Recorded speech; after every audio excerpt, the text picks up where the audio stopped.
కొత్తగా baking start చేసిన వాళ్ళకైతే బటర్ క్రీమ్ కేక్ మీద నెక్స్ట్ ఎగ్లెస్ కేక్ మీద అయితే కొంచెం డౌట్ అయితే ఉంటుందండి. నా ఛానల్లో అయితే ఎగ్లెస్ కేక్ గురించి అయితే నేను ఆల్రెడీ వీడియో చేశాను. ఎవరైనా చూడకపోతే చూడండి. అలాగే ఇది బటర్ క్రీమ్ కేక్ తో అయితే నేను ఐసింగ్ చేసి ఈ విధంగా ఫినిషింగ్ కూడా చేశాను. పైన డిజైనింగ్ కూడా ఇచ్చుకుంటున్నాను. ఇది పార్ట్ 3.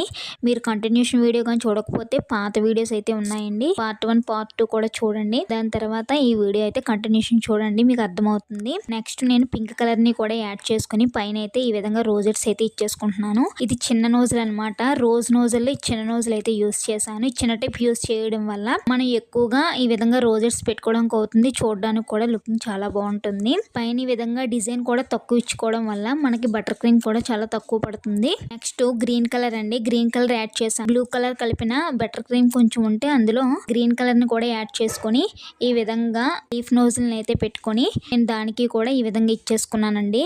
అవి లీవ్స్ అయితే పెట్టుకోవడం వల్ల చాలా మంచి లుక్ అయితే కనిపిస్తుంది కేకు. ఫైనల్ గా అయితే నాకు మొత్తం టోటల్ గా డిజైనింగ్ అయితే అయిపోయిందండి. నేను ఈ ఛానల్లో మా పాపకు సంబంధించిన వీడియోస్ అండ్ కేక్ సంబంధించిన వీడియోస్ కూడా అప్లోడ్ చేస్తున్నాను కదండి. కానీ ఈసారి నుంచి అయితే ఓన్లీ కేక్ సంబంధించిన వీడియోసే వస్తాయండి. పాపకు సంబంధించిన వీడియోస్ అన్ని కూడా వేరే ఛానల్ అయితే ఓపెన్ చేశాను. ఛానల్ పేరు అయితే దినీషా లిటిల్ స్టెప్స్ అనమాట. ప్లీజ్ సబ్స్క్రైబ్ చేసుకొని ఆ ఛానల్ని కూడా సపోర్ట్ చేయండి. అలాగే ఆటిజం అండ్ ఫిట్స్ ఉన్న పిల్లలకైతే ఆ ఛానల్ మంచి మోటివేషన్గా అయితే ఉంటుంది.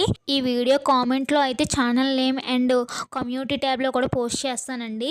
మీరు ఈ వీడియో ఫస్ట్ టైం చూసినట్లయితే ప్లీజ్ లైక్ చేయండి. అలాగే మీకు వీడియో నచ్చినట్లయితే సబ్స్క్రైబ్ చేసుకొని ఫాలో అవుతూ ఉండండి.